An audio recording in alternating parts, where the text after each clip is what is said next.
Une nouvelle page du combat s'ouvre.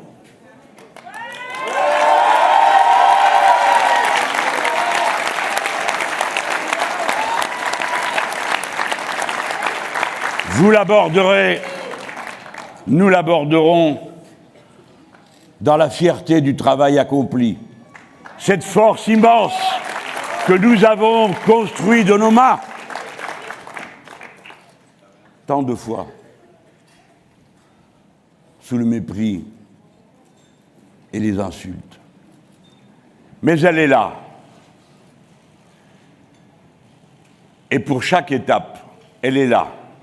Si vous décidez de la préserver, de l'entourer, comme vous l'avez fait jusqu'à cette heure en dépit de tout.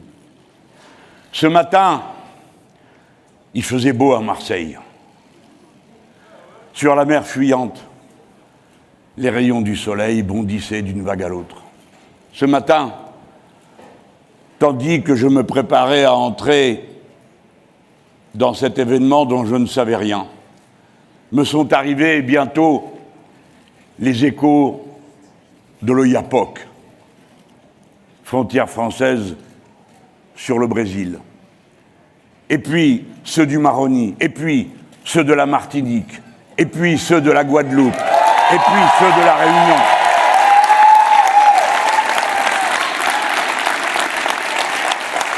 Qui dès le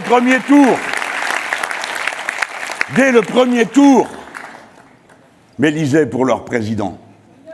Et j'ai vu dans leur décision ce qu'elle signifiait pleinement et entièrement. L'état dans lequel se trouve la patrie et son peuple sur tous les points du territoire, un état d'exaspération et le sentiment d'être entré dans un état d'urgence écologique, sociale, et maintenant, encore une fois, nous le voyons ce soir, un état d'urgence politique. Car le tableau que vous avez sous les yeux, tel qu'il a été voulu, non de notre fait, ni même du fait du peuple français, mais des institutions de la Ve République et de cet étrange système de tirage au sort qui aboutit à vous demander de choisir entre deux mots, dont vous sentez à la fois qu'ils sont terribles pour vous-même et qu'ils ne sont pas de même nature. Et chacun d'entre vous se trouve mis au pied du mur de sa conscience, de la décision qu'il doit prendre. C'est la condition humaine d'être sans cesse confronté à des décisions qui sont souvent difficiles à prendre. Eh bien, la dernière fois, que s'est-il passé? Je vous ai dit ce que je vous redirai. Non. Je connais votre colère, mes compatriotes. Vous tous dont j'ai parlé il y a quelques instants, je connais votre colère. Ne vous abandonnez pas à ce qu'elle vienne à vous faire commettre des erreurs qui seraient définitivement irréparables. Tant que la vie continue, le combat continue. Et c'est mon devoir de vous dire, comme étant le plus ancien d'entre vous, que la seule tâche qu'on a à se donner, c'est celle qui accomplit le mythe de Sisyphe. La pierre retombe en bas du ravin, alors on la remonte. Vous n'êtes ni faible, ni sans moyens. Vous êtes en état de mener cette bataille, et la suivante, autant qu'il y en aura. Regardez-moi. Je n'ai jamais lâché prise, je n'ai jamais cédé, je n'ai jamais baissé le regard. Et c'est de cette façon-là que nous avons construit cette force. Alors maintenant, c'est à vous de faire. Dans la bataille qui arrive, nous avons constitué le pôle populaire. Parce qu'il était là, toutes sortes de gens ont pu prendre appui dessus pour faire un vote et nous amener jusqu'à ce point. Les batailles arrivent devant vous. Ne commettons pas l'erreur de nous fourvoyer à peine entrés sur le chemin. Nous savons pour qui nous ne voterons jamais.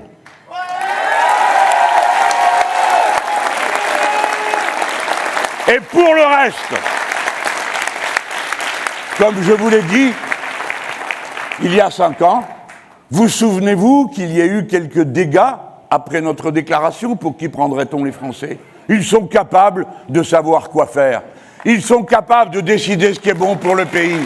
Jamais nous ne perdrons notre confiance dans la démocratie.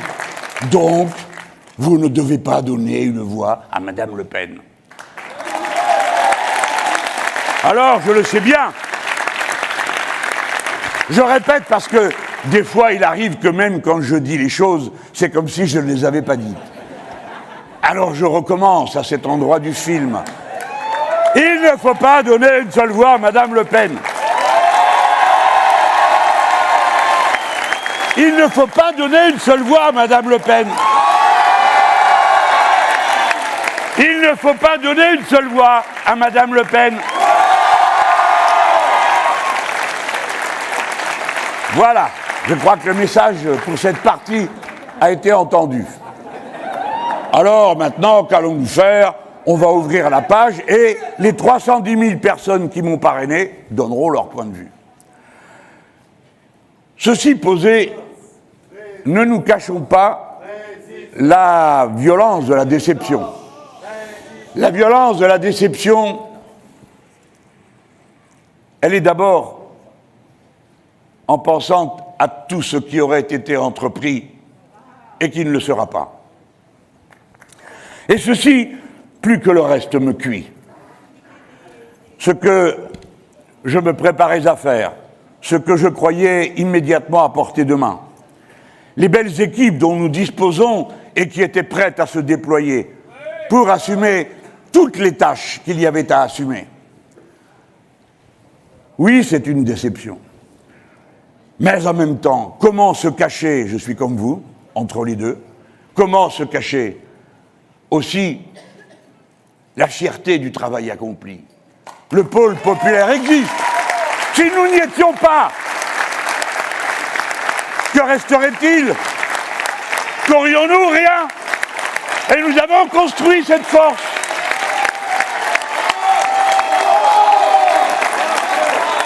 Je m'adresse à vous, qui êtes ici dans cette salle, non pour vous tenir les propos lénifiants de réconfort ou de bonne mine qu'il faudrait avoir. Je n'ai ni bonne mine, ni envie d'être réconforté.